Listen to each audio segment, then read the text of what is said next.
ഇന്ന് നമ്മുടെ നാടുകളിൽ സഹചാരിയുടെ പിരിവ് നടക്കുന്നുണ്ട്.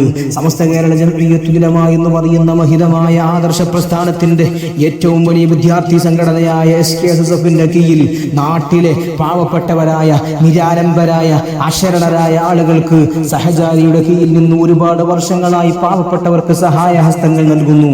കഴിഞ്ഞ വർഷം 2024 788 ഹൃദയരോഗികൾക്ക് 43,49,500 രൂപയാണ് സഹചാരി നൽകിയത്. കഴിഞ്ഞ വർഷം 1789 ക്യാൻസർ രോഗികൾക്ക് 66,69,500 രൂപയാണ് നൽകിയത്. കഴിഞ്ഞ വർഷം 1325 ഡയാലിസിസ് ചെയ്യുന്ന രോഗികൾക്ക് 62,90,500 രൂപയാണ് സഹചാരിയുടെ ഫണ്ടിൽ നിന്ന് കൈമാറിയത്. SKSSFന്റെ സഹചാരിയുടെ ഫണ്ടിൽ നിന്ന് കൊടുത്തത് 2,511 മറ്റു രോഗികൾക്ക് 1,88,85,500 രൂപയാണ് സഹചാരി ഫണ്ട് ചെലവഴിച്ചത്. കഴിഞ്ഞ വർഷം ഇതേപോലെ നമ്മൾ കൊടുത്ത 10,000, 100,000, 1000, 10,000 എടുത്തിട്ടാണ് നിരാലംബരായ പാവപ്പെട്ട രോഗികൾക്ക് സഹായങ്ങൾ കിട്ടിയത്.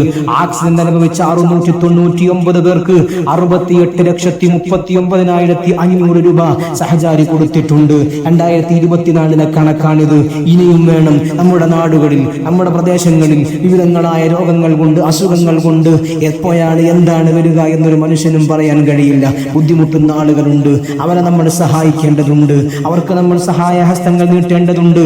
ആകെ 2024 വർഷത്തിൽ 4,63,68,617 രൂപയാണ് സഹചാരിയുടെ ഫണ്ടിൽ നിന്ന് ചെലവായത്. നിങ്ങൾ കൊടുക്കുന്ന ഓരോ രൂപയും, നിങ്ങൾ കൊടുക്കുന്ന ഓരോ 50 പൈസയും അത് അള്ളാഹുവിന്റെ അടുക്കൽ കണക്ക് പറയേണ്ടതാണ് എന്ന ബോധ്യമുള്ള മക്കളാണ് സമസ്തയുടെ മക്കൾ. ഒരു പണം പോലും അനാവശ്യമായി ചെലവഴിക്കപ്പെടില്ല. എല്ലാം അർഹതപ്പെട്ട കരങ്ങളിലേക്ക് കൊടുക്കും.